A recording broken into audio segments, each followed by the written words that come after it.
Right. Hi, everybody. Uh, I will go ahead and get started on the intro slides while everyone's audio connects. Um, so welcome, everyone. My name is Jen Rowe. I'm with the City of Boston. I'm as chair of this committee. I'll call it to order and read some of the introductory notices and guidelines. You're invited to participate in our transportation planning process, regardless of your race, color, or national origin, including limited English proficiency, religion, creed, gender, ancestry, ethnicity, disability, age, sex, sexual orientation, gender identity or expression, veteran status, or background. And you can read the full notice of your rights and protections on the MPO website at the link on the screen.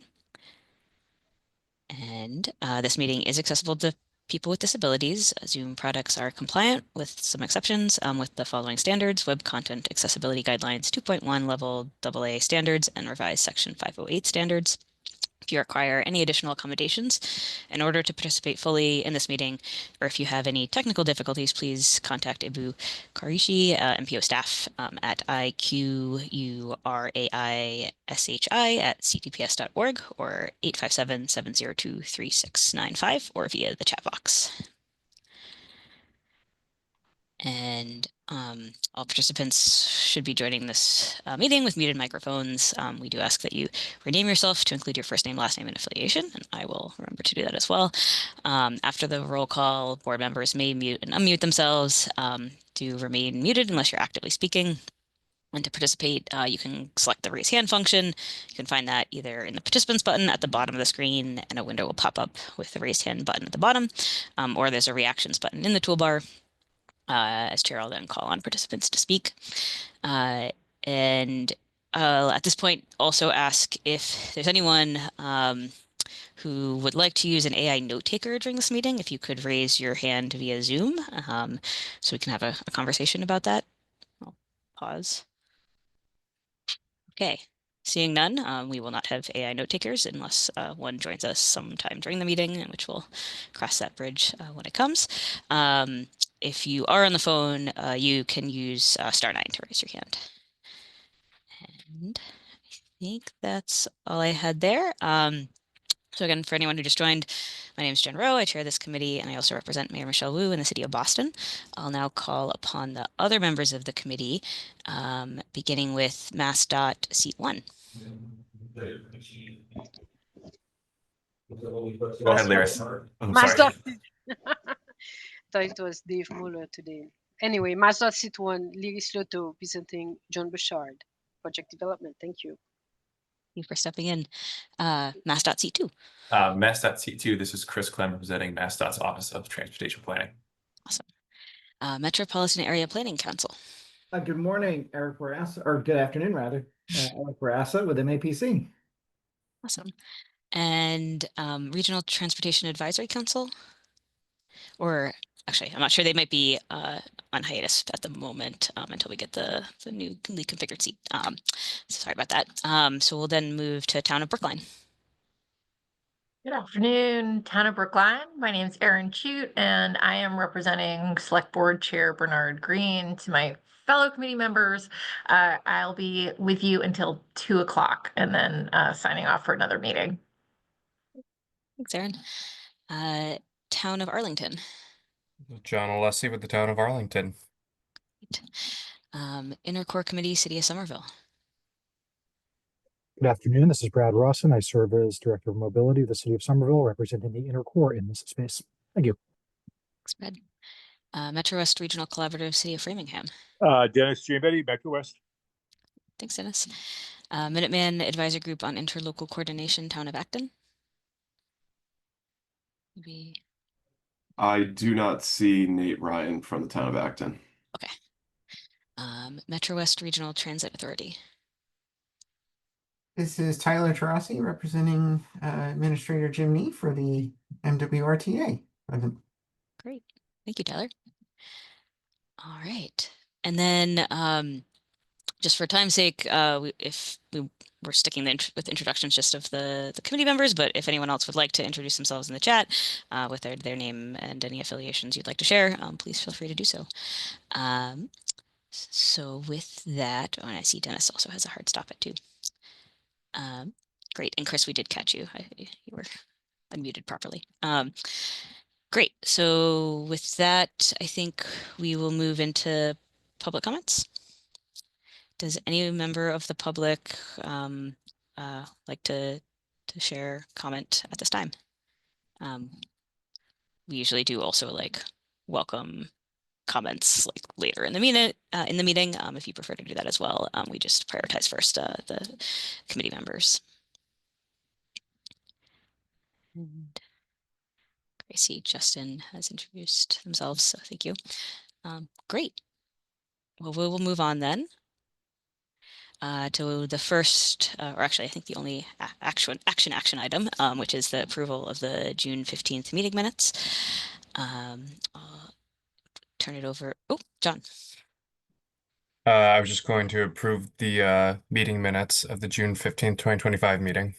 I'll second that motion. A motion in a second. Great. We will then call roll. And actually, I can do that. I'll start MassDOT seat 1. Lise Loto, yes. Great. MassDOT seat 2. Seat 2, yes. MAPC. Eric Barassa, yes. Great. Town of Brookline. Town of Brookline, the minutes look great, but I'm going to abstain since I was not at that meeting. Thank you. Awesome. Town of Arlington. John Alessi, yes. Great. Intercore Committee, City of Somerville. Brad Rawson, yes. Metro West Regional Collaborative, City of Framingham. Dennis. Maybe Dennis isn't able to unmute. We'll loop back. Metro West Regional Transit Authority. Tyler Grassi, yes. Yeah. Great. And then Dennis, did you want to vote as well? Yes, I'll vote yes. Sorry, I couldn't unmute. No worries. Awesome. I think that's, oh, and then General City of Boston, I will also vote yes. And I think that wraps up those meeting minutes. Thanks, everyone. And thanks, Adriana, for preparing them. We will now move to kind of the more substantial items on the agenda. I'll hand it over to Ethan. Both of these items are sort of continuations of what we had been introduced to at, I believe it was the previous meeting of this committee. And so looking forward to digging into both of these topics with you all and hopefully providing some direction toward staff on both of these, at least as a sense of the group that maybe we can share back with the MPO. And anyway, so with that, over to Ethan. Thank you, and good afternoon, everybody. I'm Ethan Lapointe. I am a senior planner on MPO staff. So as the chair just mentioned, given that this was presented at a prior TIP committee meeting, and that was a fair bit of a whirlwind tour, today's presentation for both the project rescoring and the 5-year readiness guidelines will mostly be reiterating what was already presented at the prior meeting on June 15th, but we'll also mostly focus on discussion opportunities. So if we can go on to the next slide and also the slide after that, please. I just wanted to reiterate some of the background on why we are having a conversation about project rescoring. The existing TIP project cost policies that the MPO already has in place, which were put into effect back in 2021, had a required component of the consequences of being evaluated under the cost policies being project rescoring. The purpose of project rescoring was typically to reevaluate whether or not the project, after witnessing a cost increase or change in project scope, should be re-included, yet the policies never defined a specific process by which a project would be rescored, instead requiring the MPO as a whole to select specific individual projects to be rescored. Currently, if we can go back to the prior slide, so currently, there are 12 projects that are in the regional target program of the TIP that are scored under a criteria set that is not comparable to projects that were scored more recently. As I'll get into in this presentation, the main element of that set that is distinct is that it uses a 134-point scale versus the current and even more recent criteria sets, which were all on a 100-point scale, which makes cross comparison between projects fairly difficult. It's also worth noting that most of these projects, those 12, are funded in earlier years of the TIP, where the TIP project cost policies have historically been the most relevant. So if we go on to the next slide, this is not the first time we've presented this topic, not only to this committee or even at the prior meeting, but also to the MPO board as a whole. As part of the TIP project development for federal fiscal years 2026 to 2030, MPO staff had attempted a TIP project rescoring exercise by proactively selecting projects that had been delayed or seen cost issues in the federal fiscal years 2025 to 29 TIP. And as we attempted to score those for the 2630 TIP, we presented the results, or rather lack of results, at that March 6th MPO meeting. And the core theme of that presentation on rescoring was that there was a lack of information or even consistent information or process available to meaningfully rescore several of those projects. If we go on to the next slide, specifically some of the lessons that we learned from that rescoring exercise is that the longer that a project has been on the TIP, the greater the likelihood is that, for one, the current scope of work differs from what was originally scored, and therefore what the actual application materials that staff currently have access to are. So not only may older application materials be outdated, but they may also be incomplete as different design standards have changed, or entirely absent as different data storage methodologies have adapted, or in some cases, just on the staff side, our own organization materials. It's also worth noting that because we have some projects that have been on a TIP for 5 to 10 years, there's also a large amount of institutional knowledge on some of these projects at both the state, MPO, and local levels that may have been diminished by staff turnover over this period. If we can go on to the next slide, I want to note specifically the core themes of what the difficulties are in the current process for project rescoring, or rather in the absence of a policy. So for one, inconsistency in terms of what information is available for different projects today increases the difficulty of navigating the process to actually rescore projects. And as we'll get into, that applies to both staff and the proponents. Also, the lack of a rescoring policy fails to establish expectations for how staff should allocate resources to score projects, and also what proponents should do for their own allocation of resources, either on their own local municipal staff teams or for tasking consultants. A policy would also be more fair and predictable in the identification of projects that would need to be rescored, instead of requiring the MPO board to select individual projects, often after an issue has already arisen on the project. And a policy that outlines an overall rescoring process rather than a one-off selection of projects is more easily repeatable as the MPO's vision and goals continue to define new criteria sets between each adoption of our long-range transportation plan. This is to say that by having a policy in place, if there are any differences in the future, we can use this policy to continue to adapt the program of projects and their scores so they continue to be relevant, and the gap we currently have hopefully does not emerge once again. So I mentioned earlier that different stakeholders may view inconsistency, expectations, fairness, and repeatability different. On the next slide, these are just some kind of themes and questions that we've heard from project proponents, and also that we've come up with on our own from MPO staff, and what we've heard from MPO board members about how each of these 4 themes relates to their involvement, or each party's involvement in the project application process. Now, I won't go through each of these questions here, as these are things we've heard from discussion before.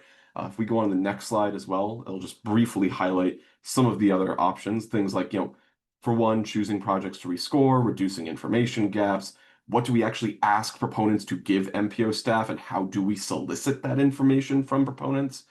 For example, this past year, we basically asked proponents to give us what they had, and that led to a lot of gaps in what we were able to rescore effectively. And then on the next slide, it's just both of the images once again. And I'll also note that these slides will be made available after the presentation, just for future reference. I've only listed these here for informational purposes and to set some context. So going on to the next slide, we're going to go through some diagrams that we had also presented at the last meeting to talk sort of about what I mean when I talk about different criteria sets, timelines, and the repeatability of the process. Earlier, I mentioned that there is a fairly substantial difference between those 12 projects that were on a 134-point scaling system and any of those that have been evaluated since. It's also worth noting that there are multiple sets of project evaluation criteria that have been adopted between that initial scale, which was applied to projects selected in the 2021 to 25 tip or in older tips, projects that were then selected under the last LRTP's criteria set, those being the 2022-26 and 23-27 tips, and those that are now being evaluated under the current project criteria set for the 2025 and 2026 to 30 tips. It's worth noting, again, there's 12 projects under that 134-point scale, but at some point in the future, the MPO board or this committee may look at the 14 projects from the last LRTP scale and also seek to reevaluate those. And you can also see on this diagram here, if we go on to the next slide, that there is an indicator of a to be determined amount of projects that will need to be evaluated under that future criteria set. So if we can go on to the next slide, please. What we're functionally asking for here as part of an early action, as we still need to develop a full policy, in the interest of providing project proponents with ample amount of time to have their to rather gather their information and submit it to the MPO staff, is an initial request to score the projects from the federal fiscal years 2021 with 25 tip with a formal written policy for future applicability coming before the board at a later date. On the next slide, I get into a little bit more what I'm actually talking about there as far as timeline. If we can go back, yeah, thank you. Staff are hoping to bring this to the MPO board for discussion and a final approval in August or September. Now, like I said, when I say for approval, staff would first ask the MPO board for permission to solicit projects under that 134-point scale, and then we would likely codify this in an actual memo that would go before the board later, which would be applied to, let's say, the next LRTP cycle.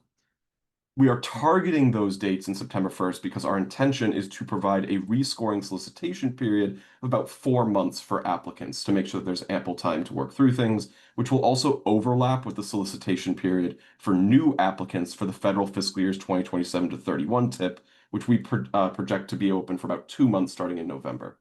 Eric, you have a question? I'm happy to answer.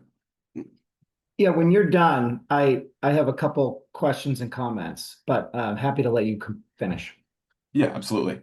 So if we can go on to the next slide, one of the things that staff have identified, what we're kind of requesting here of the committee today, and again, to bring this back to the board for further consideration later, is whether or not the list of projects that are going to be indicated on screen here on the following slide represent the totality of projects that should be rescored under this initial pitch.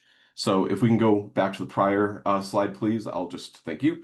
I'll just go through each of these in turn and explain what we're looking at here.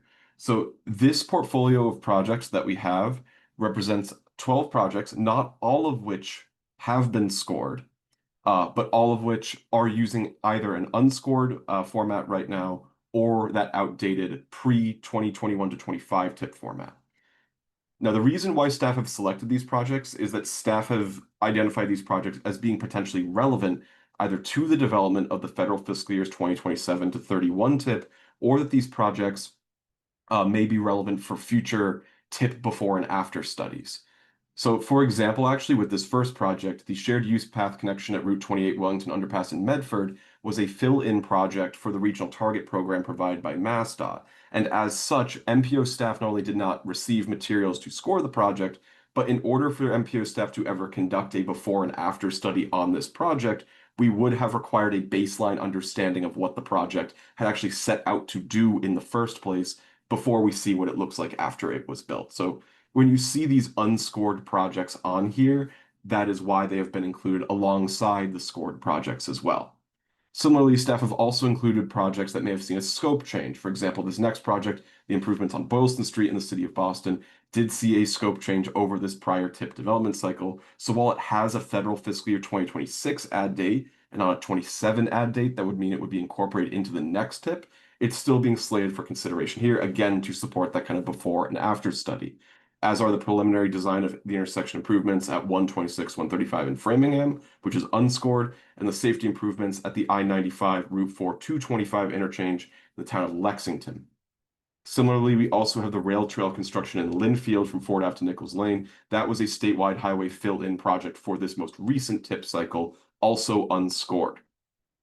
The next projects, however, there is still one left on this slide, are all projects that were scored under that older scoring methodology that are going to continue to be programmed based on current understanding of the program projects in the 2027 to 31 tip, these being the improvements on Route 3 and Hingham. And on the next slide, if we can go over there, the rehabilitation of Route 16 on from 109 to Beaver Street in the town of Milford, the intersection improvements at Route 1 University Ave and Everett Street in Norwood, and then the reconstruction of Beecham Street in Everett, resurfacing related work on Central and South Main Streets in Ipswich, the Woburn Common project in the city of Woburn, and also the reconstruction of Rutherford Avenue from City Square to Sullivan Square. Again, these are all projects that are either unscored or were scored under that 134-point scale up to 5 years ago at this point.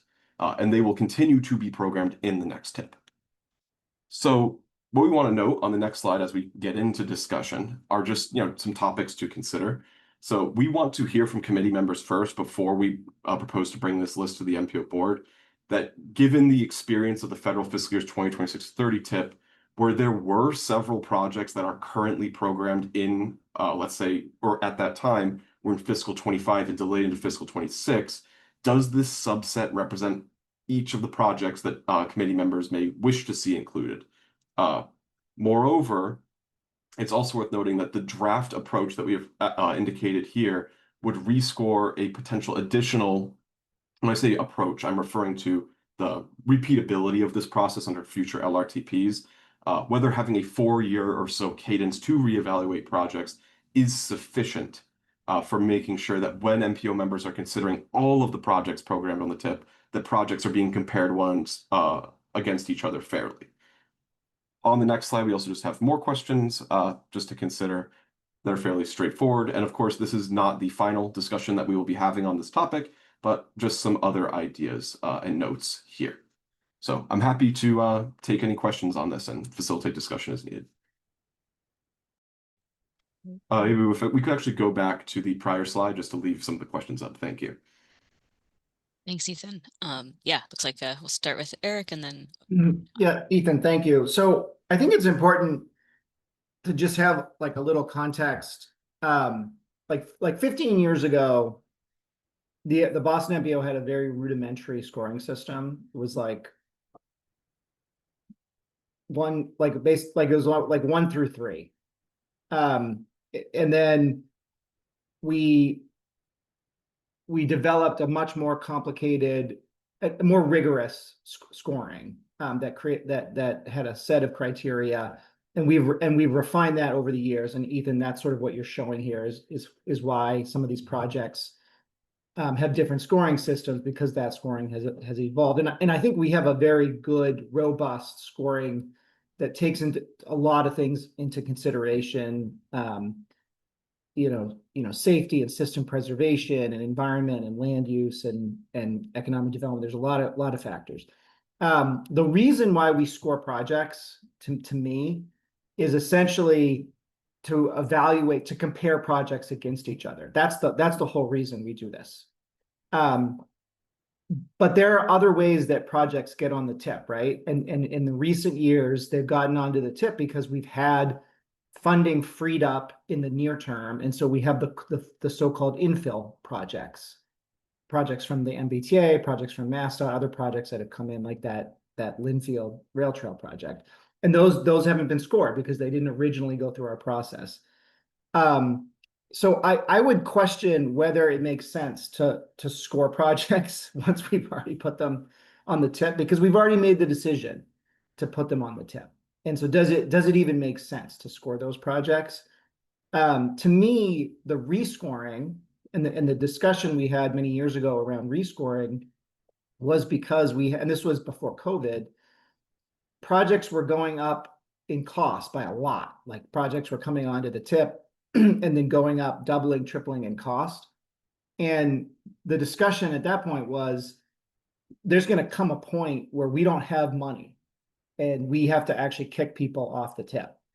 And how do we do that fairly? We should rescore projects so that so if there are, a handful of projects for whatever reason that are not ready or have gone up in cost, we should treat them fairly. It shouldn't be arbitrary.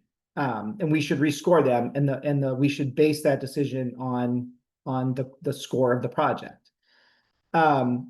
Now we've actually not done that because we've always kind of figured out how to push projects out, and we've kind of always had enough money, although I think we are getting to a point soon where that might not be the case. And so I do think that having some way of fairly comparing projects when we're making decisions about potentially taking them off the tip or pushing them out makes a lot of sense. Now, this topic will also, I think, be influenced by the next conversation around just like the readiness of when we put projects on. But I would put back to you all, to the staff, to say, given the points you've made about how challenging it is to rescore projects and the amount of staff resources and time, like what would be an easy and fair way of comparing projects once they're already on the tip? You don't need to go back and necessarily compare their previous score to their new score. What do we know about those projects now? Let's say there's 5 of them, and how do we evaluate them? And I'm fine if that's a little more qualitative than necessarily quantitative. But I think it would be good if there was some type of staff analysis and recommendation, because otherwise I think it just becomes overly like political, and we might pick on the project that doesn't have like the people in the room. And so I think, to me, that's the whole reason why we want to, like, quote unquote, rescore projects, is to compare them if we're in a situation where we don't have the ability to push them out, or they've gone up such in cost that there's no way that they can fit on the tip. Thanks, Eric. Um, uh, Ethan, is there anything did you want to directly respond to, or I can otherwise move over to John? I can just note, with regard to the policy, part of why we are proposing this now for September is that one of the, for lack of a better term, weaknesses of the current policy is that when we are seeing these scope changes and cost changes is usually in February, and the board has to make the decision in March. And there is inadequate time, not only for the proponents to provide the information, but also for staff to then process it and try to conduct the rescore, which is why, just based on the cadence of tip development, we have to solicit this information sooner in a proactive or even blanket way. And also in the interest of fairness as well, like as we've heard before, like rather than pick a specific project because they are not in the room, to make it apply to all projects that we're evaluating under that condition. I also want to know that even in addition to the policy for project readiness, that this also relates to other efforts that MPO staff are pursuing, like any possibility of future before and after studies, in which one of the issues with the pilot study that was conducted, I believe, a year or 2 ago by MPO staff, was actually finding the information that the projects had submitted to be evaluated against in the first place. And we have found, to be frank, that a lot of projects currently programmed on the tip do not have that information. And this is also a way of making sure that we do have that information going forward. Thanks, Ethan. That's helpful context. Over to John. So that was actually the context I was going to ask of you, Ethan. So thanks for providing that. I think that getting all of the projects to kind of a level playing field for comparison, I think is good. I just got a little bit concerned when seeing all this that this would be a big lift for MPO staff to do all the scoring, and I wanted to just make sure that you all have the capacity to do this and that it would be worthwhile to do right now, but getting the context that usually this need for kind of comparing scoring happens close to the tip development cycle, so it's good to know that's when it usually the need comes up. So getting ahead of it, I think, can be helpful, as long as you and other staff think that you have the capacity to go through this and have it be worthwhile. That's all that's important to me, and because I think it will be helpful to the board, because we obviously do need to in future tip years kind of make some hard decisions. So having this on hand will be a good way to kind of facilitate conversations, those difficult conversations. Thanks, John. And actually, maybe a quick follow-up related to that. I was sort of curious, and I don't want to put staff on the spot if you haven't had these conversations yet, but is it uh is what the like I think was it 12 projects that you've shared with us today, are those generally like a quantity that feel doable to you all, and that's kind of why you shared that initial list with us? Or are you kind of, and are you looking for like like, yeah, this sounds good or not, or would staff want more time to kind of think through what would be reasonable capacity wise? Yeah, so the short answer to that is yes. Our current understanding is that we can do this. Uh, I will put a little note on that in case anybody digs into this further. So we had attempted this past year to rescore 6 projects, and that was pretty difficult. The reason why staff found that difficult, however, is that there was no formal solicitation process to actually ask proponents to give us that information. So it required a lot more one-on-one interaction, directly trying to pull info from the proponent, and the proponents often did not have materials ready to actually know exactly what they would be asked against. We have actually done 2 things here. So for one, we have updated all of our application intake materials already to be ready not only for this upcoming solicitation of new projects, but to then also apply that to any projects that get rescored. So proponents know exactly what will be asked of them and can provide it accordingly. And that application form is also a one-to-one with how we rescore. So that has been one of the helpful improvements that we've kind of undertaken there. The other being that we are giving ourselves as staff about a 4-month solicitation period. That not only helps the proponents to provide, give them more breathing room to provide this information because we recognize it is a substantial lift. It also gives staff more time to actually score these projects as we get them in. And I also do kind of want to note for this group, we are referring to projects that were evaluated for inclusion in the 2021 to 25 tip or earlier, and we will be moving into the 2027 to 31 tip this coming year, which I mentioned because these projects have been on the tip for over 5 years, with the tip being a 5-year program. So we do also kind of want to emphasize that while we understand it is a substantial lift, that these are all projects that, have been on the tip for some time, and we are fairly certain that most, if not all of them, have seen changes over those 5 years since they were originally put on.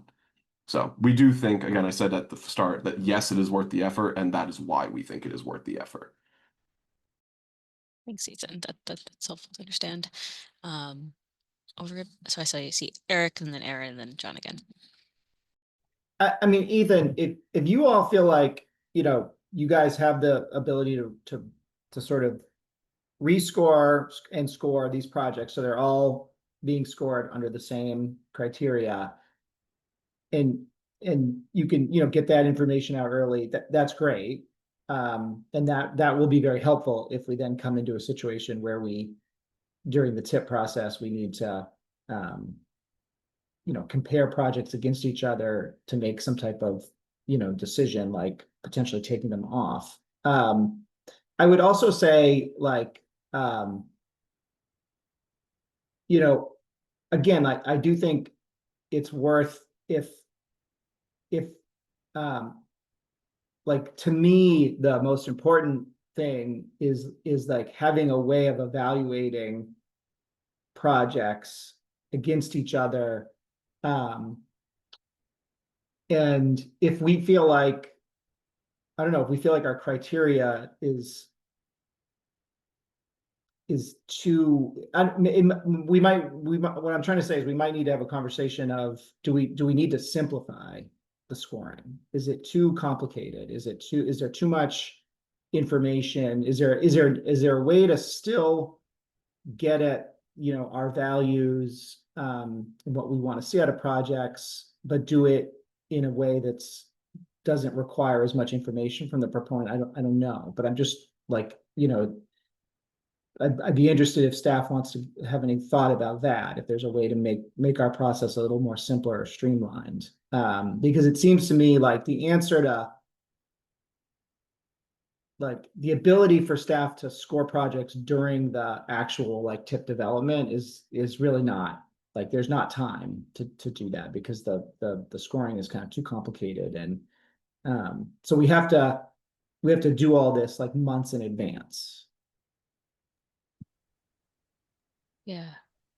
So maybe I'll ask a quick clarifying question, then maybe Ethan could respond. But is your primary concern, Eric, that the about the kind of lift it is for the project proponents to prepare this information, or primarily staff and their like their capacity to do so, or like the kind of speed in which like this could happen if it was needed on a, because it sounds like staff are proposing doing so like far in advance, but I guess is your concern that I there mean, may be a need to like score something that's not, that comes up last minute because it's an infill project or yeah, something? exactly. I'm just wondering, like, is there that's exactly the point. Like, is there like a way to have a scoring system that's a little simpler so that if there are some infill projects that pop up and we're like, oh geez, there's a project that just went way up in cost or it has like major readiness issues and the score is like not that great, but here's like this infill project that sounds really great.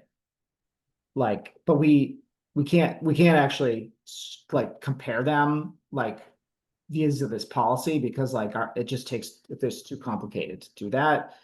It's kind of like, oh, okay, so we can't compare those projects. We just have to like wing it.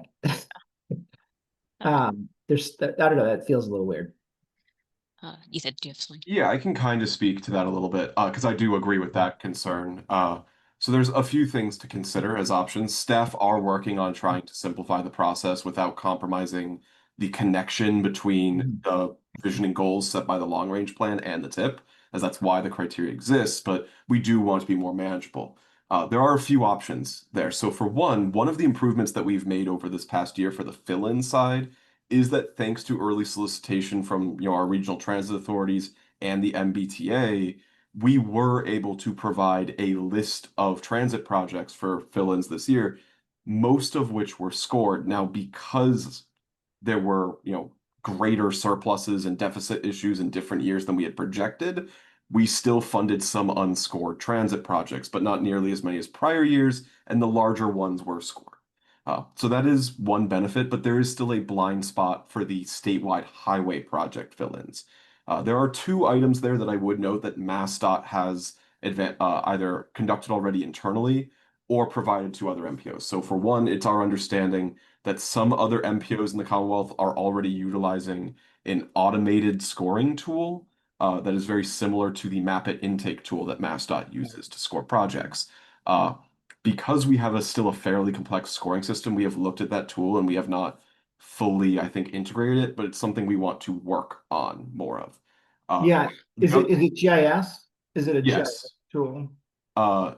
And the other thing I would also note is there are similarities. If push comes to shove, there are similarities between MassDOT's long range plan and the MPO's long range plan. And I mention that because, to my understanding, the project review committee score that a project gets is often evaluated against very similar criteria. It is missing some key things, but it's similar criteria to MPO evaluation criteria. It's consideration of multimodal accessibility, proximity to transit, housing, and other factors as well. And the PRC score, to my knowledge, is also on a 100-point scale, if not something fairly analogous. So if the board were to find itself in a situation where they were considering a MassDOT statewide highway project, all of those projects have some score, not necessarily entirely akin to this score, but close. And we want to make sure that if the board does choose one of those projects, as indicated in the list presented here today, like they would hopefully be scored in the near future for the before and after evaluations we're proposing, recognizing that we are funding more and more of those projects as delays or cost increases persist in the program, hopefully diminishing over time. But yeah. Thanks, Ethan. Yeah, and actually, one quick follow-up there. I can't remember if we officially did this as a committee last cycle or not, but like it seems like, and maybe it's unnecessary if MassDOT is already scoring projects and it's like fairly one-to-one or like comparable or like just a little bit of additional information that we need. But I wonder if part of this might be getting ahead and asking for a list similar to the RTAs and the T of like, here are what, projects that we might bring forward as fill-ins if the opportunity arises from MassDOT as well. I can't quite remember if we did that this past year or not. We did not make a direct solicitation for MassDOT this year. That is a possibility, though I will say that to my understanding, Highway Division's program management team, basically starting at tip readiness days, was working to identify projects that could be suitable. Okay. That's something they're already kind of crunching on. Wait, Aaron, you had your hand, but you drop it and then sorry. Yeah, I think I'll just sort of build a little bit on what Eric was saying. I think there are I have two thoughts around this. One is these projects that were scored on a different point scale. I just think really evaluate this sort of level of effort to rescore them, because if it's already been determined that these are projects that the MPO at the time just, determined had, value and were fundable, I think to sort of just arbitrarily pull them out to rescore them, it's sort of to what end is my question. And I think it makes sense if you're really going to pull them out because there are delays, the scope has changed significantly, and so you really want to now score them, and you're kind of at that point saying we're somewhat starting fresh with this, but to sort of do it without, just for the sake of trying to put everything on the same scale. I don't know that that's the exercise I would encourage, and I'm curious about the level of effort for staff, but also for the municipalities that maybe ask for information in a different way than what it was, as it had been previously asked. So I'm not sure that's one piece, but I also want to support this idea of sort of simplifying the scoring, and especially for fill-in projects, for things that we may want to advance, and ways to do that, not just for Transit and Mass Highway, but also for city and town projects as well. Aaron, yeah, makes a lot of sense. And yeah, one of the thought processes that I haven't spent enough time on yet, but like is like, what would it take actually for municipalities to be able to submit fill-in projects? Like I know most of us, aren't going to be moving forward something to the level of design that's required unless we know we have funding. But it is sort of, I think, a thought exercise that, especially if this continues to be a thing, it might be worth thinking through. John. Thanks, Jen. I was just gonna, echo the need to potentially simplify the, information that's provided by city and town staff for project rescoring. I know that it's been a little bit since I've kind of submitted information. I don't remember it being too extensive, like maybe took me an afternoon to put together the information and submit it, but just, recognizing that a lot of the, you know, smaller cities and towns, well, smaller towns, I guess, like Arlington, can have a little bit of difficulty kind of like finding the time to kind of put together all the information, just making sure that it's, um, simple enough information that doesn't require like getting, too much info from consultants, like things that staff can surmise on their own would be important. And also just want to say that, the comments that have been made by like Eric and Aaron, I kind of like agree that kind of, with the projects we already have programmed, kind of, you know, like we already have them on the tip, but we're going to be facing difficult decisions moving forward. And I know that municipalities feel that once you're on the tip, you're good. But I don't know if we need to, in asking for information for rescoring, kind of maybe give people a heads up to let them know that we have tough decisions moving forward. I don't know if we even want to open up that can of worms right now, but it's something that I think we might need to be transparent about at some point if we ask for rescoring to be done. Yeah, thanks, John. Yeah, no, I agree with that sentiment of like, I mean, I know if it was our project, we want to know ahead of time of like, oh, like I should probably be, thinking ahead and preparing for this and putting a good effort into the rescoring process to make Yeah. sure that our projects are shown in the best light. Yeah, And that's true as well because, you know, you don't want people to just kind of think it's just like another administrative thing to do, like a quarterly report. Like if we're going to be using this information in a meaningful way, maybe letting people know um, could help kind of, you know, just set the expectations clear. Yeah. Thank you. Brad. Thanks, Chair. Two comments and a question. So great discussion, committee. Thank you very much. And although I missed the full board last week, I was able to watch video, and this all sounds really consistent with what full board members asked and how committee members represented this committee's important work. So bravo. One of the things that has kind of struck me in this conversation so far is that committee members are doing a good job of putting ourselves in staff's shoes and advocating for a humane and doable workflow. Really appreciate that. But I do want to remind committee members that staff actually asked for this, including in their intro presentation today. They said very clearly that this kind of process improvement will help their workflows, in part by identifying risk factors earlier rather than later.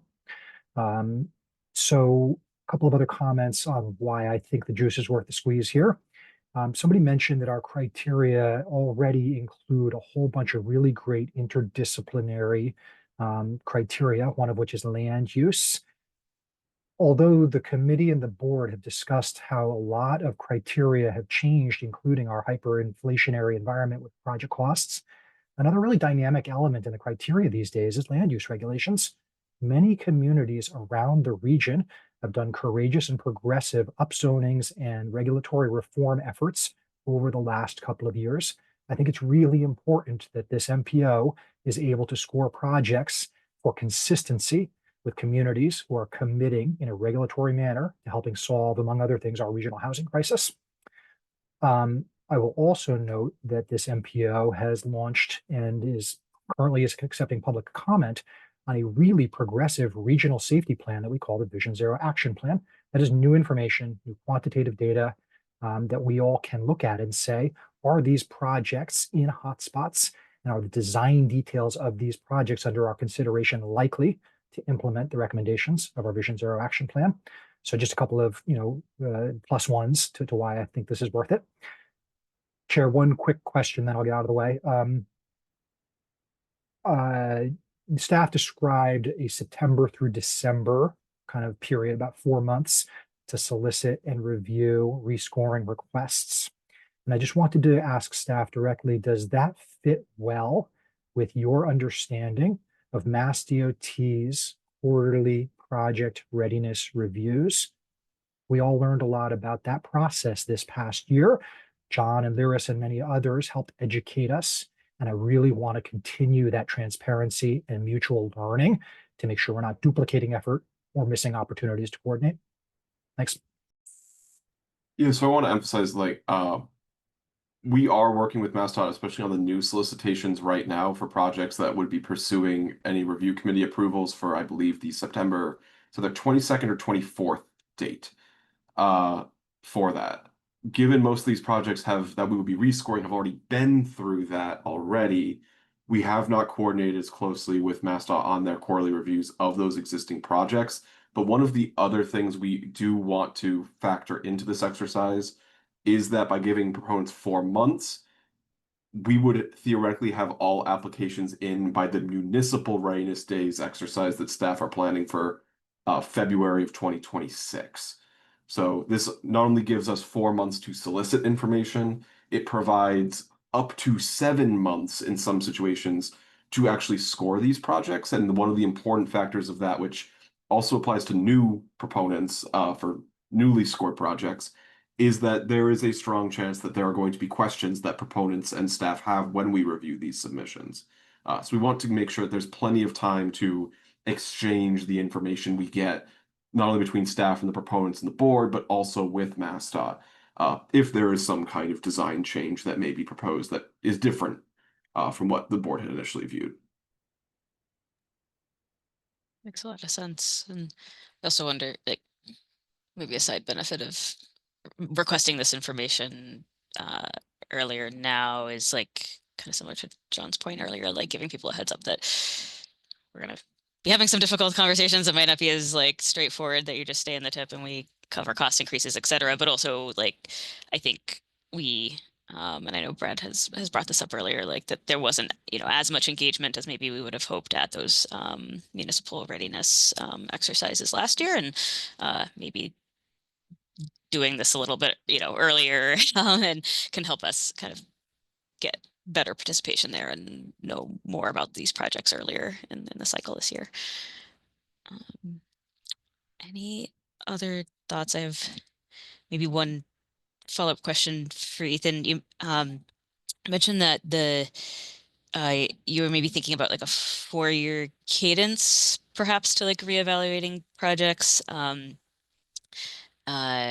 assuming that would sort of be set to the LRTP cycles. And then one thing that had come to mind, I think this was maybe a conversation I had with John a bit ago. I think John had the suggestion of like, I think especially if we were thinking about asking for information from project proponents earlier in the cycle, whether it's like rescoring or like a cost estimate update, which I think the later part of the presentation will talk a little bit more about that.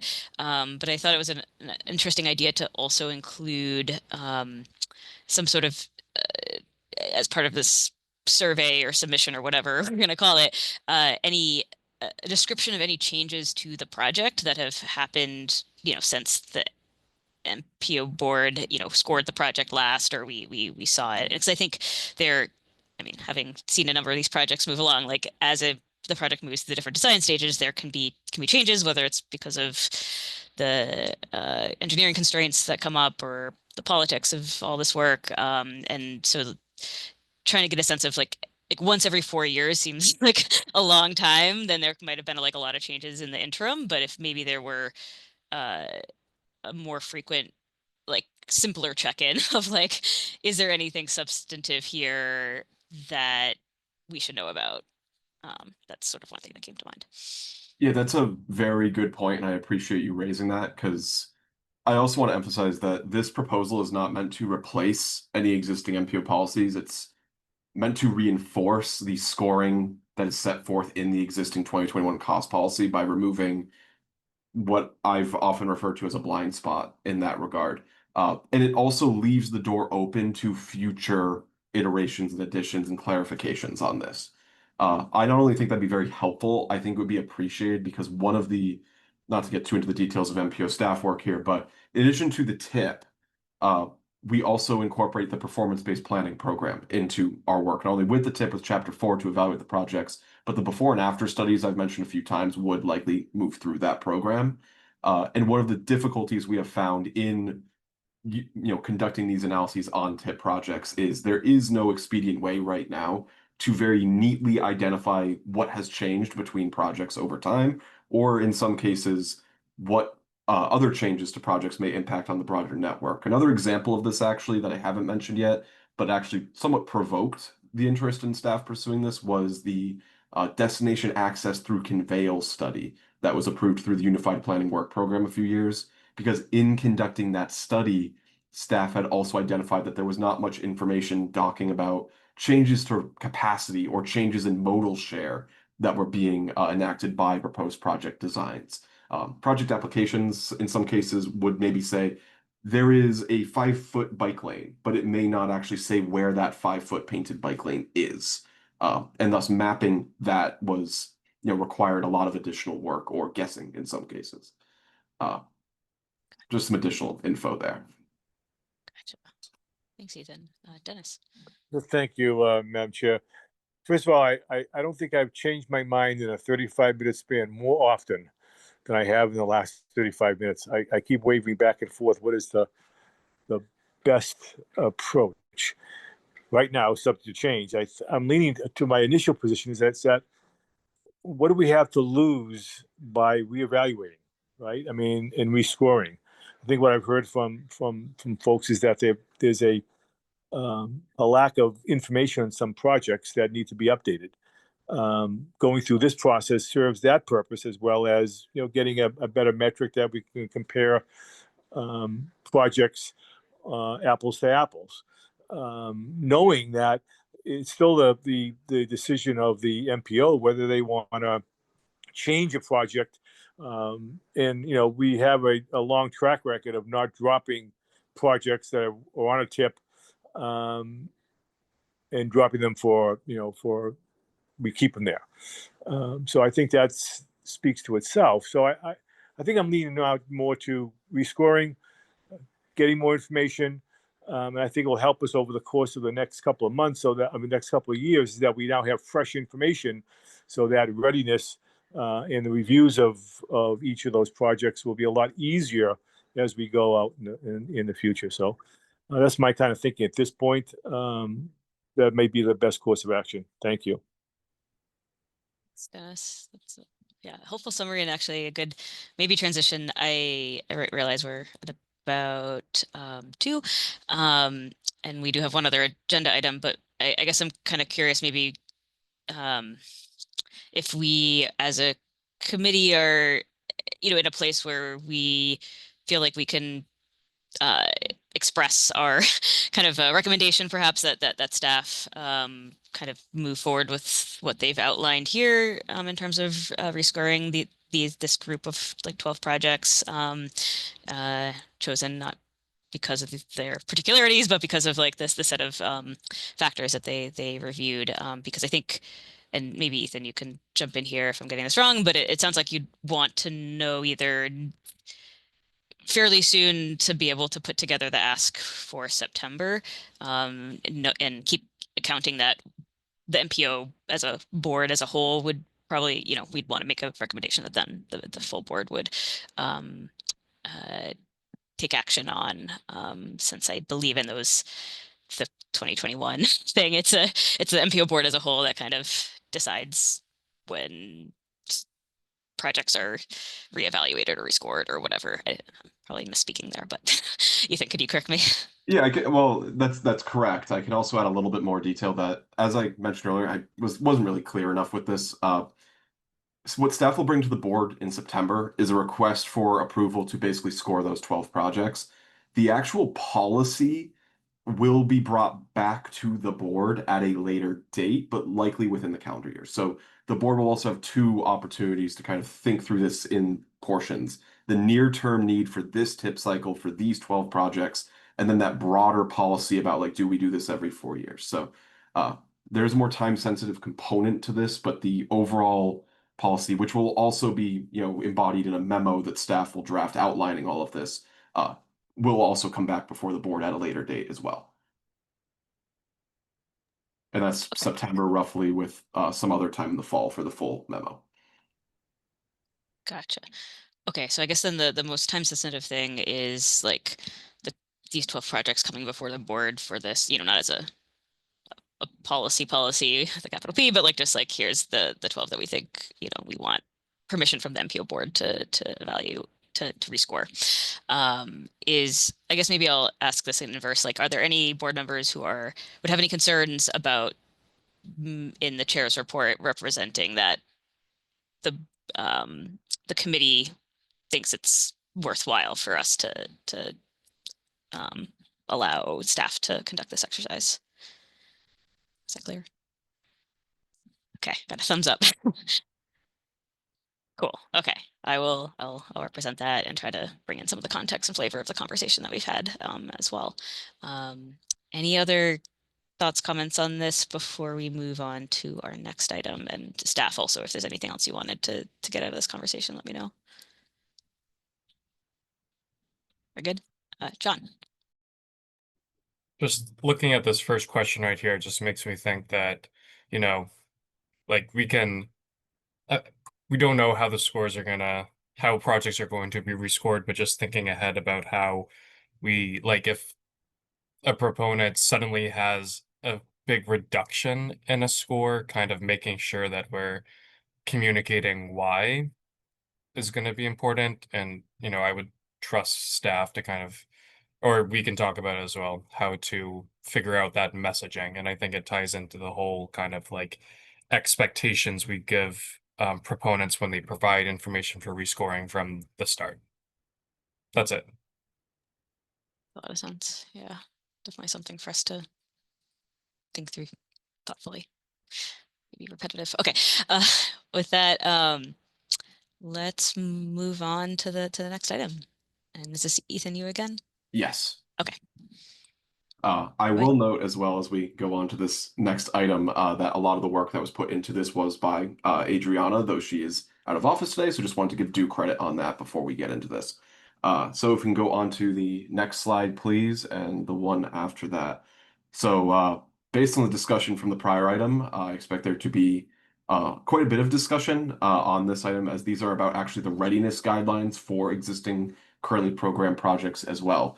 I also want to iterate right off the bat here, and we also mentioned this at the last TIP committee meeting, that this readiness policy, just as how the scoring policy is a reinforcement and not a substitute for the 2021 cost policies, this is also a reinforcement and an update in some ways of that 2021 cost policy, at least this initial proposal.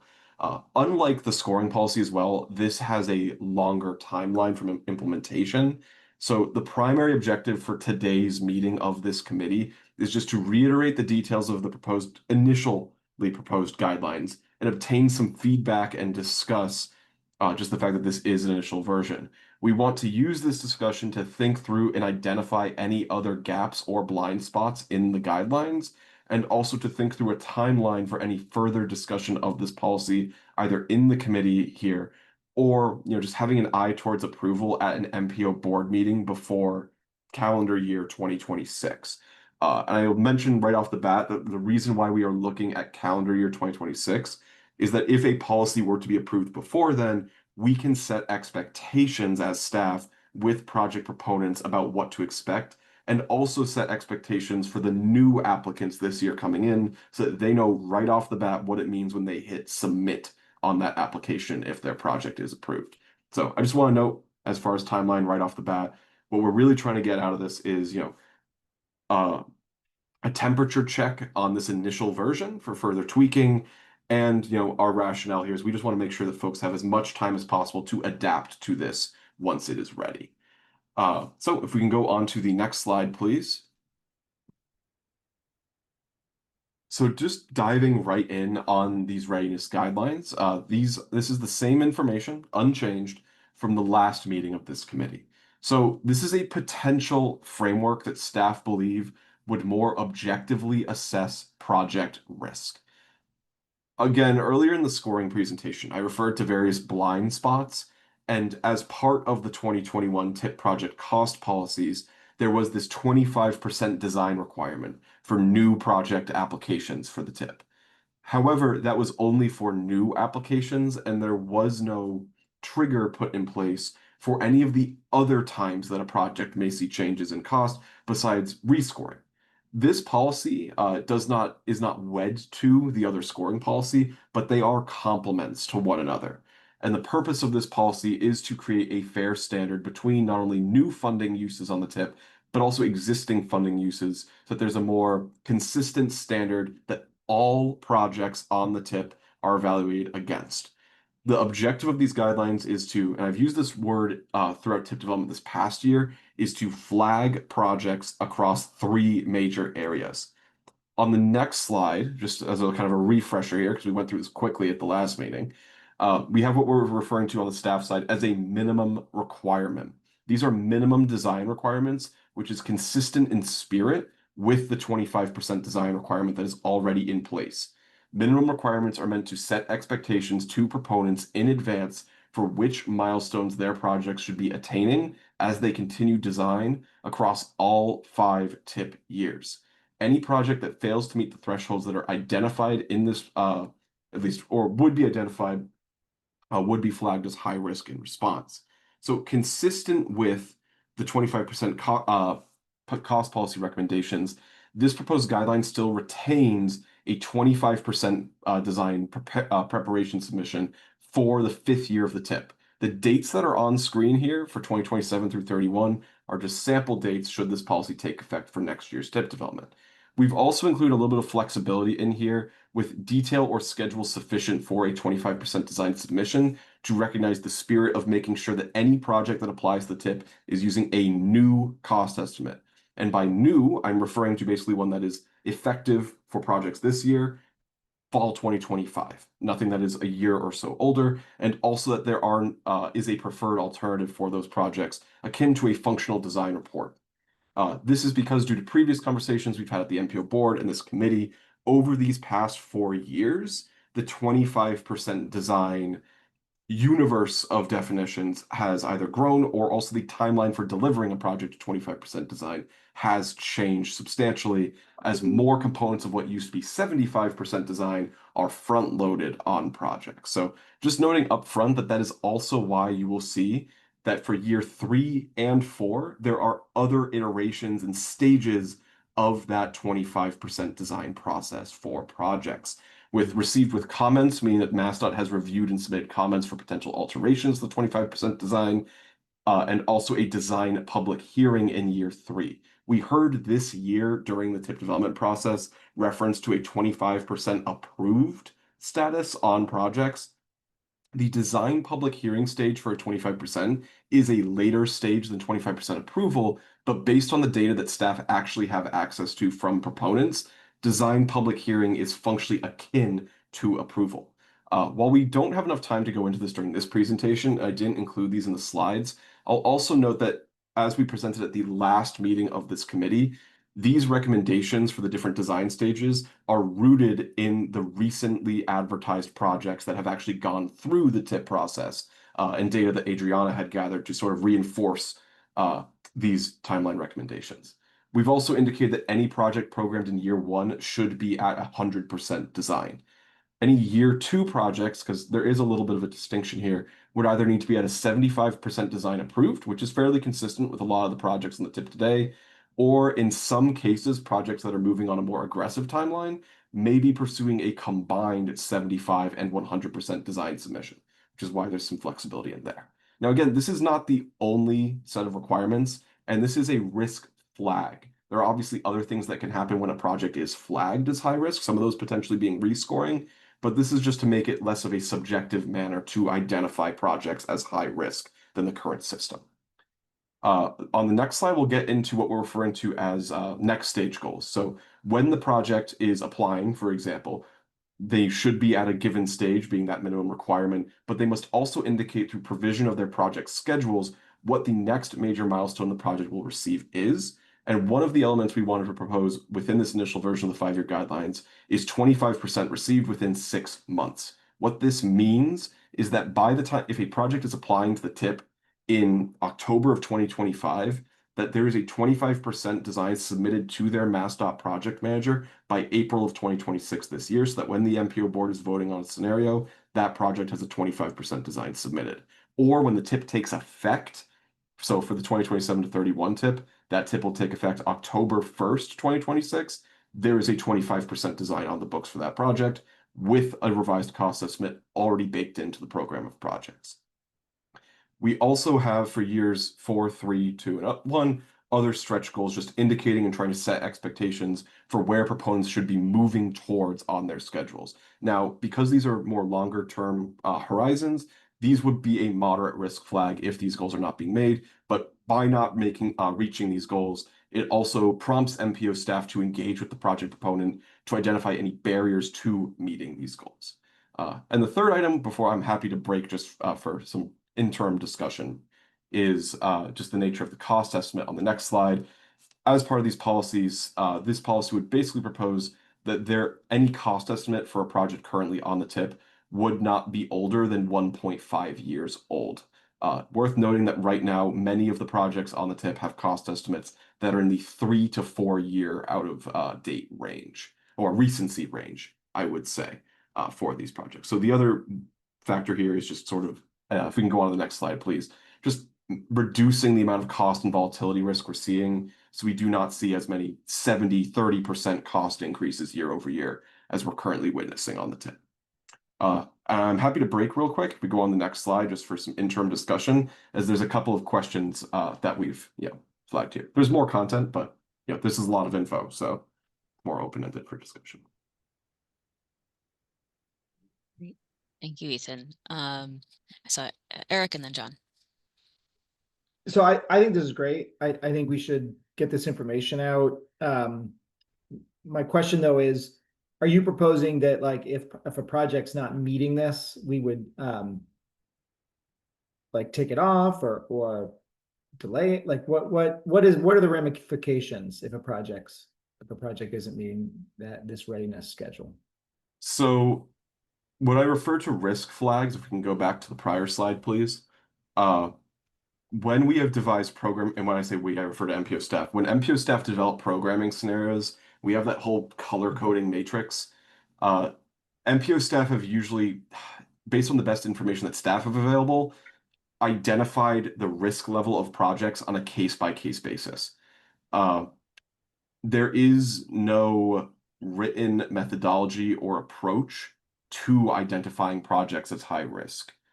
And yet, though they are included in the scenarios for informational purposes as having that designation. So this is just for a risk flag. It does not necessarily trigger a delay on the project or removal.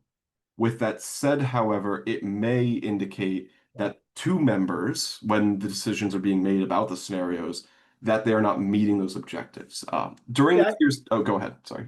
I was gonna say, I think it's a good first step. I think it'd be radical to say like you have to meet this schedule or you're getting kicked off. And then we sort of we box ourselves in, to a policy that's probably not like realistic. So I think it's a good first step. I think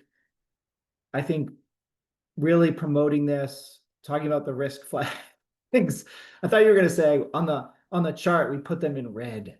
Um, but like I think calling them out as risk, I think this is all a good first step. We need to do something. But I think it would be a little radical to say you automatically get, kicked off if you're not like meeting the schedule. Thanks, Eric. Yeah. Over to John. Thanks, Jen. And Ethan, I think this is great.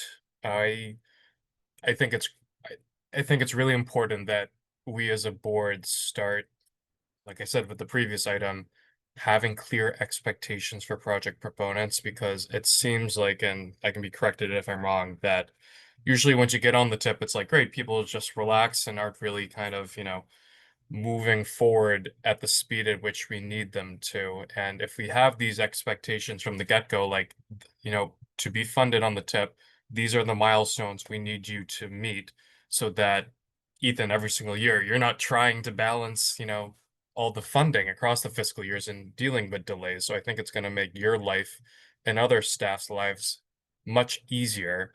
And just let people know kind of like this is what you should be working towards as a tip funded project. So I want to thank you and staff for all of this. And then I just want to point out with year 5, when it says 25% prepared, does that mean that means that MassDOT hasn't even looked at it yet? It's just the designers completed it, but no comments from MassDOT yet. Somewhat. It covers that portion of it. Okay. Prepared usually means that the 25% design has at least been submitted to MPO staff for review. It does take MassDOT some time to often receive the 25% or review it in full, usually a matter of a few months. But obviously in the midst of tip development, a few months can mean a fair bit, especially because MassDOT is also developing their own programs in tandem with this. So the short answer is yes, it includes that, though again, these are minimum requirements. So the preference will always be for a higher level of design or a full submission, ideally with comments. What I will also note here is, to be frank, one of the objectives of this policy is to ensure that a project that is in year 1 or year 2 has a 25% design or is not at project review committee approval stage, which, to be frank, as we saw this past year in tip development, when there was a request by this committee to have proponents submit schedules for consideration, there were several projects that were in federal fiscal year 26 and 7 that were not at 25% design or were only at 25% design, supposed to advertise within a year, which are, very difficult thresholds to attain. And in most cases, those projects have to be delayed. Yep. Okay, it's good to know. I just ask because I do remember John Bouchard at a previous meeting indicating that, MassDOT has their own definitions of kind of these milestones, and like 25% it means that they've received it.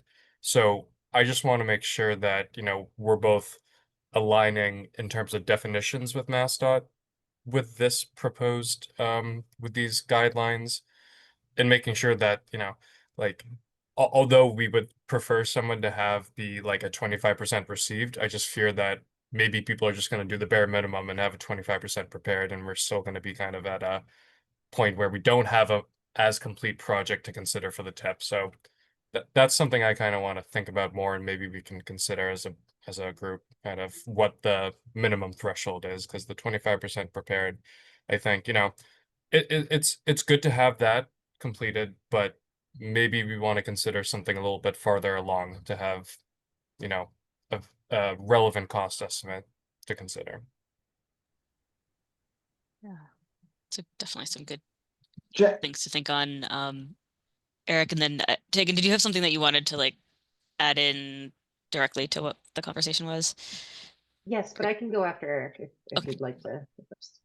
I'd just like to add to this, like, whatever this policy or guideline is going to be. I think we should really request, almost require the folks working on the project to come to like either a full MPO or a tipper meeting. And I think those people are the municipality, the design consultant, and I think it's the MassDOT project manager. Need the three, like those are the three folks who need to come. And we often get the design consultant. Sometimes we get just a municipality. We rarely ever get the MassDOT project manager. I think it'd be great if we had all three of those folks come to that and be available to answer questions, talk a little bit about the project.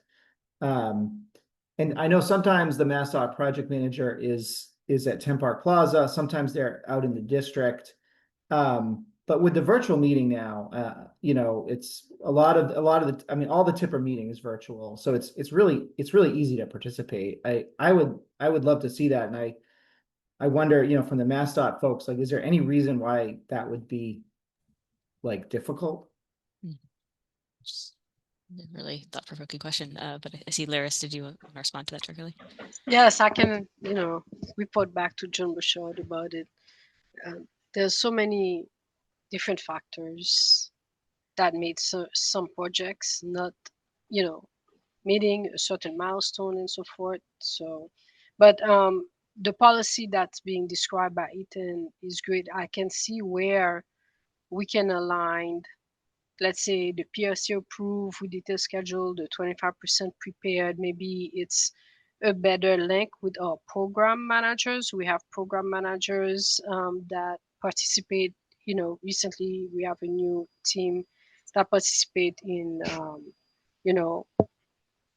programming the new projects, and then you can kind of align that. But yes, we keep a pretty tight schedule in all of our projects, in all of our milestones, and we know in advance, if they're gonna make a TPR or not. Our PMs have tight relationships with the consultants and trying to, move the projects forward. So we have a good understanding about, how our projects are gonna make. We have many meetings. We call them lockdown date for, our fiscal years. For instance, we already had 2 meetings on our FY 2026 projects.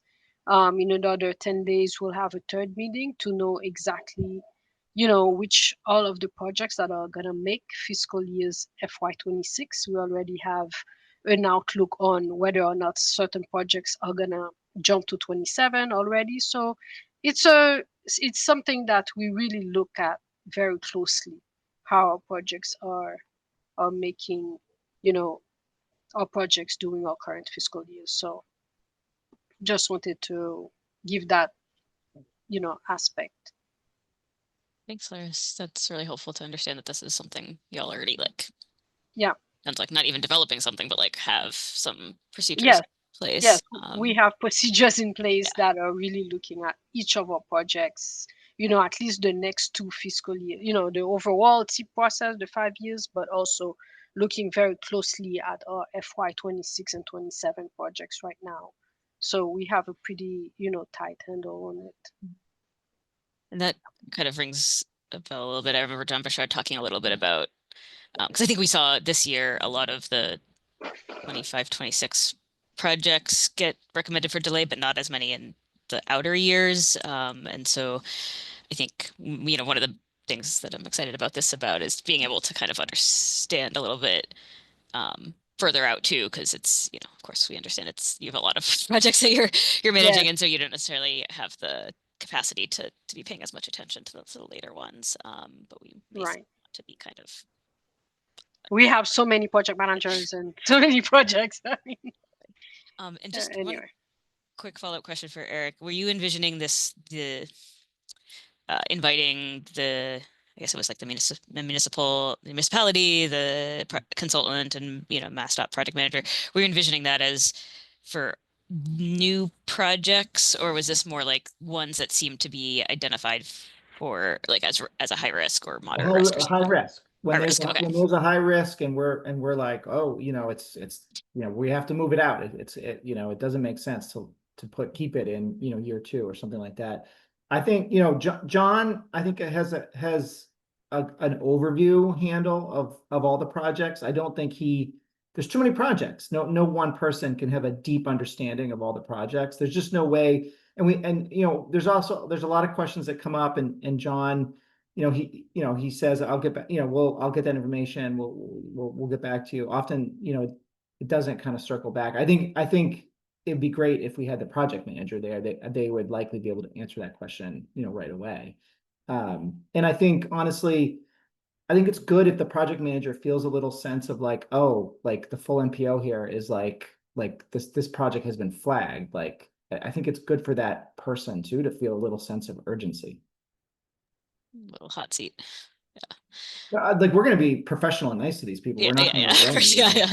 Like we're like, but I don't know. I just feel like there's a sense that like, we're flagging this, and who knows what we might get to a point. Honestly, I'm looking at the numbers. We're gonna get to a point where we're literally not gonna be able to do everything. We've got a lot of like LRTP projects. There are LRTP projects that are not gonna fit on this. I mean, this is like the tip of the iceberg in terms of like the ramifications of things. And so I think that we're going to get to a point where we are actually going to take projects off the tip. And I think having this kind of framework is very helpful. Yeah, important to have that perspective, and get ready for it. I feel like the past years have all been like getting ready for that moment. Hopefully we never get to it. But Lyris, did you have something you wanted to add before? I think I was going to. Yes, I wanted to add, no, our PMs our project managers at MassDOT, they're very responsible, very responsive. I meet with them weekly, and they're, really driving projects. There's all kinds of, things that may or may not work. Sometimes even the project feasibility itself, or maybe the expectations of the municipalities, or maybe they're contractual between municipalities and their designers. Sometimes there are things that are not working that way. So there's all kinds of issues also that happen sometimes, that projects are not making it or they're not moving. But definitely we have a group of professionals and that are very attuned on their projects and that are moving forward. So just wanted to let you know that. Thank you. Yeah. Thank you. Yeah, that's a good reminder that even if we don't always interact as much with, unless you're a municipal proponent working with the project manager all the time, that there are these folks who are a big part of their job is paying attention to how they're progressing, and they're a resource we should not forget about. Tegan, do you have something you wanted to add to that conversation? Yeah, thank you very much. I think just going back to what some of the comments that you made, Eric, a few comments ago, and kind of came back to at this last comment that you made, I wanted to give a little bit more context around the idea of what it means to sort of hit or not hit these milestones and sort of what that means for your decision making. I just want to be sure that everybody is sort of has a sense that there's a trade-off here in terms of being flexible and saying that, not meeting a milestone would trigger something that is a small step that then could lead to a bigger decision versus the milestones being a little bit more strict in terms of what the implications are for project components. What that can do is it's less flexible, but it can take the politics somewhat out of the conversation so that you all as board members are not put in a position of having to get to a point after a lot of effort where you say that a project has to be removed from the tip. Having those clear guidelines and milestones and having them apply more strictly does actually give a little bit more buffer from those politics, as well as some predictability and clarity for proponents as well. But that said, all the projects are different. There's lots of details around why they may or may not have hit these milestones. And so I understand the leaning towards flexibility as well. But I just wanted to make sure you're thinking about those trade-offs. And I think what these milestones trigger is essential to really nail down and decide where you want that to be given that trade-off. Thank you, Tegan. Yeah, I'm really glad you brought that up. And actually, Ethan, I was wondering, could you, or is it to go to that, like the slide that was sort of like the questions at the end of this? It was maybe, yeah, there we go. Is that it? Yeah, I think, yeah, so the second point here, maybe so what Tegan's talking about, I think in the past, there's been like a readiness scenario. Maybe getting the names wrong, but I think it's called the readiness scenario, where it's like, here are our existing slate of projects that are already programmed in the tip, and with their like now our best understanding of what the costs are, and then also, and then it's kind of like, but then shifted them into the years that we actually think they're ready, and I think. One of the things that I would like to kind of disentangle here a little bit is, do we want that's kind of been a somewhat automatic, I don't think it's automatic, it's taken a lot of work, but like that staff has done to be like, yes, our past policy has like all these things have just shifted and costs has been incorporated, and then we take a look at like, well, what the bottom line is, and we're like, oh shoot, like there's a deficit in these years and there's a surplus in these years, and I think we should think carefully to Tegan's point about like whether is that something we want staff to do, like on for us automatically, or do we want to somehow use this policy to say, if a project is being flagged because it hasn't been actually progressing in the way that we would expect, do we want to have a conversation about is that project now kind of needing to compete again to some extent against whether it's other projects that are already and this has already happened, like if there's a deficit in a certain year, then we have to delay something, so there's this competition in terms of like what gets delayed, or I think if we do get to this point that Eric's alluded to, and we're very fiscally constrained, is there a point at which we want to allow for other projects that aren't programmed and maybe have been moving forward in a way we would like to see, to kind of be a bit more of a level playing field? And I think Tegan kind of speaks to this. I think it's really hard for board members to like suggest that reality, because it does feel like a project is getting like singled out for not having not automatically staying on, where others are. But I think maybe there's actually some benefit to that in allowing us to have that conversation in a thoughtful way, and it not being so hard to kind of bring that up as a possibility. Is that kind of taking? I don't want to misinterpret what you were saying, but okay, I'm seeing you nod. But yeah, something I don't think we're going to solve right now, but just wanted folks to start thinking about, because I'm sure we're going to have more conversations about this. But over to Brad. Thanks, Chair. Let me start this time with a question, and then if it's okay, please come back to me for a comment. The question is, do veteran members of the MPO, of the staff, recall any example in the last 5, 10, 15 years in which the full board or any of our subcommittees have received like a technical presentation, a real like guided tour through the Mass DOT Highway Division project review process, feel like we are learning a ton this year. I really appreciate Lyris's comments a minute ago. And as I've noted previously, I really appreciated John's comments throughout this tip cycle. But am I forgetting, have we ever received like a slide deck or even like a technical training workshop that's like, oh, here's what it's like on the inside as we try to evaluate things like utility conflicts, right-of-way conflicts?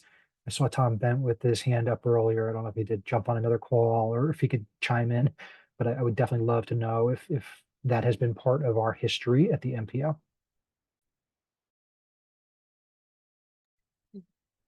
No. Oh, there's Tom. Tom, did you want to add anything to that? Sure. Yeah, I would say it has been. And one thing too, the reason why I raised my hand earlier is I agree with what Ethan had to say. I'm sorry. Yeah, I'm blanking out now. Eric had to say about having everybody in the room, for these meetings, because I find it extremely frustrating when somebody's a proponent's in there asking about trying to get a project done, but they don't even show up, and they have the consultant show up or somebody else. But also, and again, I'm dating myself, but back when we had the tip days, we had everybody in the room. And it was long and it was, but we got answers that day. And so that helped us make decisions. So I do agree, with that. And I think as a member, when I'm voting on a project, if I see a municipality not show up, I'm not as excited about voting for that project as one that does, because that's telling me that they care about the project. They really want to get this thing done, and that's just being frank. And I think with with our resources being so limited going into next year, these are the little things that are going to make a difference. So that's just my 2 cents on that. But I do agree with what Brad was saying also earlier, and I thought this was a great discussion. And I want to thank Ethan for all the work on this. But I think the whole point of having this discussion is, we've been frustrated with what's been going on the last couple of years of the tip, and all these last minute changes that really need to stop. And again, I'm also of the thought process that the consultants need to understand where we are on this, because I think they drive the train a lot on these issues. And again, that thought process is that, well, maybe we don't want to tell them everything right now and then hit them with it later on once we voted for it to be on the tip. We can't allow that any longer. We really need to have all the information in front of us. But thanks, everyone. Thanks, Tom. Brad, I see your hand still up. Did you want to add anything to that, or is that just a... Yeah, thanks, Jen. So the comment that I wanted to offer as a bit of a complement to that question is this conversation over the last 30 minutes has focused on 2 use cases for this readiness work. And I just want to remind all of us that they are not the only 2 use cases that create value from this work. So one use case, we've talked a lot about the doomsday scenario of projects being kicked off the tip. But Jen, you mentioned this a moment ago in your comments. There's a much more common scenario, and we went through it a bunch this past cycle, which is that projects are slotted into given years, either moved up or moved back in the process based on insufficient information. So let's remember that the readiness information we are trying to document helps with routine programming, not just the doomsday scenario of being off the tip. The second use case that we've been talking about a whole bunch this session is municipal proponent projects. And I don't think we need to open the big can of worms and launch into another long discussion here, but a lot of our tip is actually Mass DOT proponent projects. And what are the similarities and what are the differences with that use case when the project manager is not a municipal staff person or a municipal control consultant, but in fact, our partners at Mass DOT. One of the examples that gave us some degree of heartache as an MPO this year was the Hingham Route 3A project, when we heard from the town that there had been a handoff in proponency from the town to Mass DOT. And then scope had been added, risks had been exacerbated, and ultimately costs and schedules had increased. So let's just kind of keep in mind these different levels of focus for these different use cases. Thank you. Thanks, Fred. That's a really good points. One other just to throw in, like, use case I was thinking of as Ethan was presenting too is I know not every consultant has actually gone through the MassDOT project development process, and certainly not every municipality. And so I think having these guidelines and standards of, like, actually this is like kind of the expectation, and so everyone can all kind of all be on the same page of, like, this is what this needs to look like. I could see like a lot of benefit from that too, even hopefully avoiding some of these decision points, both the doomsday one and the, like, more common but still kind of challenging one that you were referencing, Brad. Um, Ethan, do you want to jump in? And then I see Justin has their hand up as well. I'm happy to go after Justin. Okay, Justin. Thank you. Sorry. I'm not sure if I'm allowed to say stuff here. I just wanted to chime in from the side of the consultant. I Forewarning, I am the project manager here at Time Bond for the Western Ave project in Lynn. That's been a big one of the key projects here that fits to these criteria. Um, I just wanted to question the in terms of the timeline. I think that's a great idea. I'm just wondering if there's any consideration for larger projects. I know that going through the process, just giving a 2 cents on our Western Ave project, that was multiple iterations of ice analysis. You know, a lot of things that happen pre-25 and 25% design with MassDOT that are great tools to iron out what the design or what the alternatives will be, but it also adds a significant amount of time to the schedule. So when we say 6 months to see 25% or at least have 25% design ready to go or submitted, that's it. That's a lot to ask in a 6 month period for some of these projects, even with a simple intersection.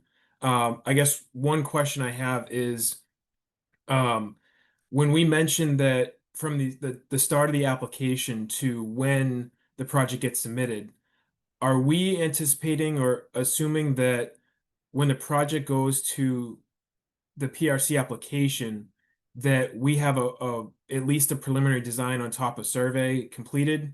Because I know a lot of these communities want to, you know, put put this onto or get it PRC approved before they start sinking a decent amount of money into, obtaining survey or, going down the process of really doing a detailed design. A lot of times we'll do on the consultant side, we'll do feasibility studies or we'll do conceptual design alternatives, but that's not really going deep into survey, and it's more really looking at on top of an aerial and doing a background analysis of alternatives and not really going too deep into design. So that kind of, just for me, it looks in terms of, I'm just trying to clarify what the MPO is looking for and what PRC approval is looking for at that stage to meet that 6 month require or 6 month guideline.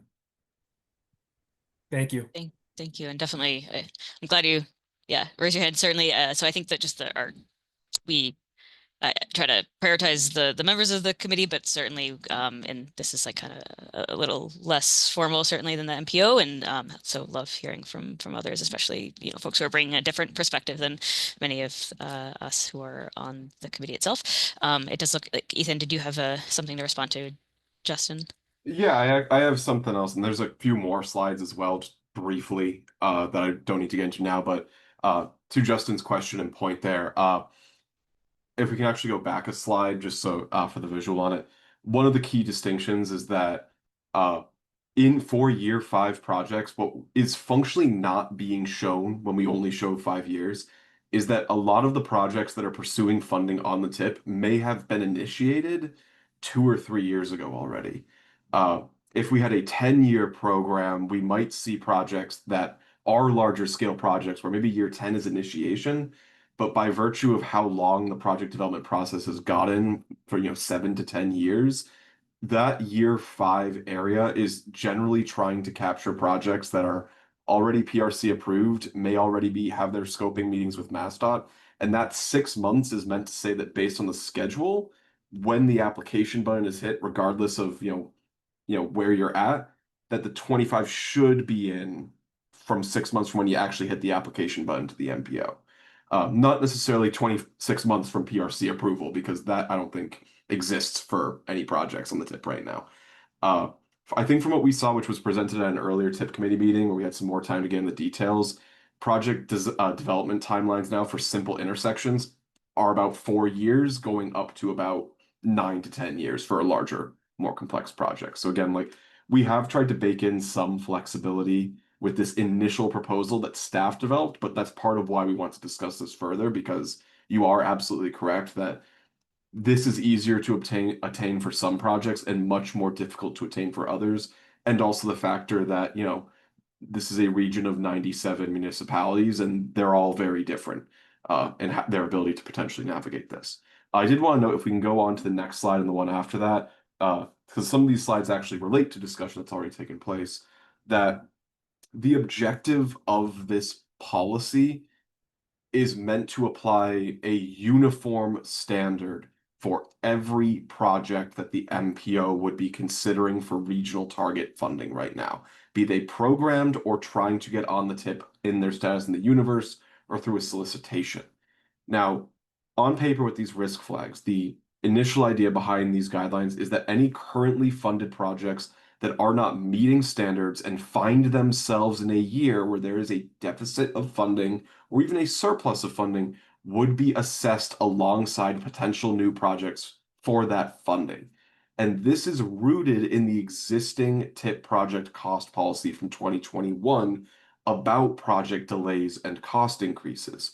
The purpose of this policy by setting that uniform standard is twofold. For one, it applies to all projects as a matter of policy.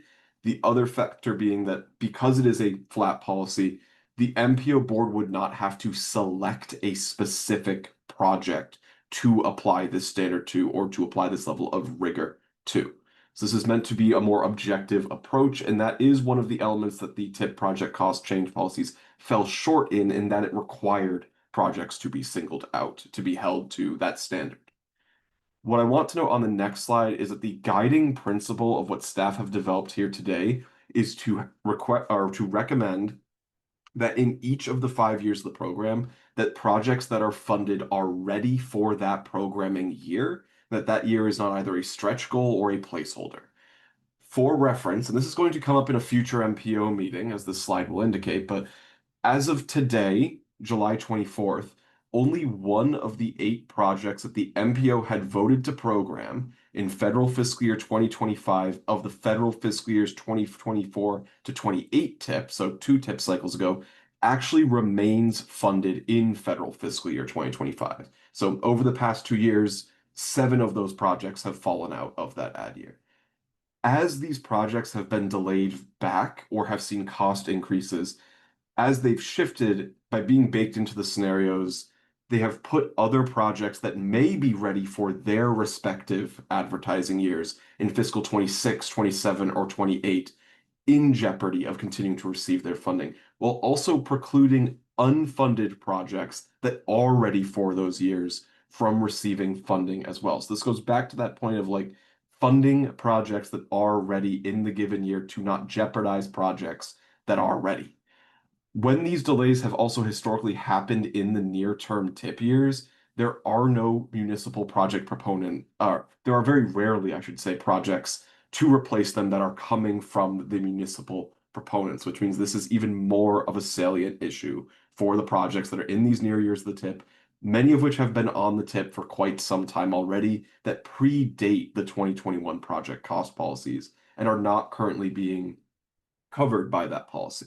I want to note that this is all information that will return back to the full MPO board, separate from this discussion about the quarterly readiness policies, as part of our our 5-year readiness guidelines here, as part of the next quarterly readiness update, looking at federal fiscal year 2025 in review for the projects in the regional target program that advertised or did not advertise, subject to prior votes by the MPO board.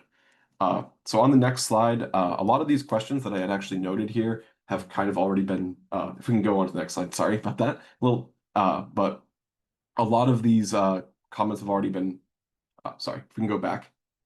A lot of these comments that are listed on this slide here have already been covered here in discussion today, but the primary objective that staff are looking for as we continue to workshop these ideas with the committee and eventually the MPO board are identifying any loopholes, elements that are too strict, inconsistencies, or other elements. And also, while this is a separate policy from the scoring policy, if these are both policies that would be, advanced, if it should be integrated with, or if they should be better integrated with each other. There's also a question of whether or not this should be treated as a separate policy or just an update to the 2021 cost change policies. So just additional questions to consider. I will just know if we can jump 2 slides ahead because we're at time. Just for future meetings, to reiterate the objective up front, there will be more time in this committee to discuss these readiness guidelines further, to workshop them, to hear from more perspectives, and also to discuss how the readiness and scoring policies will factor into this coming year's tip development. I also want to note that last week we heard from the city of Lynn that wanted to reiterate that they want to provide a project update on the reconstruction of Western Avenue at the next tip committee meeting. That has not been scheduled yet, but it would likely take place either in August or September. So just reiterating that the city of Lynn has already reached out to express interest in coming to this committee to provide that update that was requested a few months back. So that is all I have. I'm happy to take more questions. Thanks, Ethan. And yeah, certainly acknowledging that we are at time. But Brad, did you have something? Yeah, thanks, Chair. Great meeting, everybody. Really appreciate the discussion and excited to continue to follow up with our friends and neighbors in the city of Lynn. It's super cool to have Justin here, and I appreciated those comments and questions. But I also want to go back to something that Eric Barassa said earlier today. As we try to build standard operating procedures to make sure that we are understanding projects, there are 3 key perspectives that this MPO and this tipper needs. 1 is the municipality, 2 is the consultant of record, 3 is a Mass DOT program manager, as Lara said, or project manager. Executive level, great. But I think we all have acknowledged that in the weeds knowledge is really, really important as we all try to support project proponents. I think we're making progress. As I noted, I watched last week's full board meeting, and I did note that somebody mentioned that we didn't get many new projects this past cycle, but that wasn't true. We actually did get more new projects this past cycle than this previous few years. So I feel like our process improvements are already bearing fruit, and I look forward to them continuing. Thanks, everybody. Thanks, Brad. Anyone else? Can move on to members' items. It does sound like, Ethan, that we will probably be scheduling a continuation of this conversation, potentially also that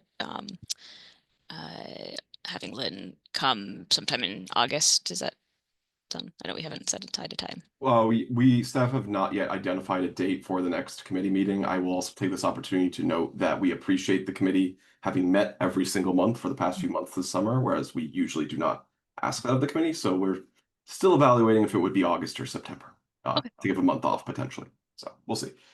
Great. With that, any members' items? I am gonna put in the chat invitation to our we have another open streets coming up in Hyde Park. And then I also just wanted to note that I've found a lot of value going recently to the, NACTO has been hosting like listening sessions on the federal funding environment. I know most folks are not NACTO members, so we'll certainly, I think Brad and I will, try to share back what we can from those conversations. But I wanted to let folks know that those are going on, and I know we had I found a very helpful executive session of the MPO board as a whole. But just it do seem to be some potentially a window of getting some things, grant agreements signed and terms and conditions that are favorable. So just to let folks know about that. Any other member items that people would like to bring forward? All right. Well, thanks everyone for sticking with us for a few extra minutes, and hope you have a great rest of your day and stay cool. Thanks, Jen. Thanks, everybody. Thank you. Bye. Thanks, Jen. Thanks, Steph. Great conversation.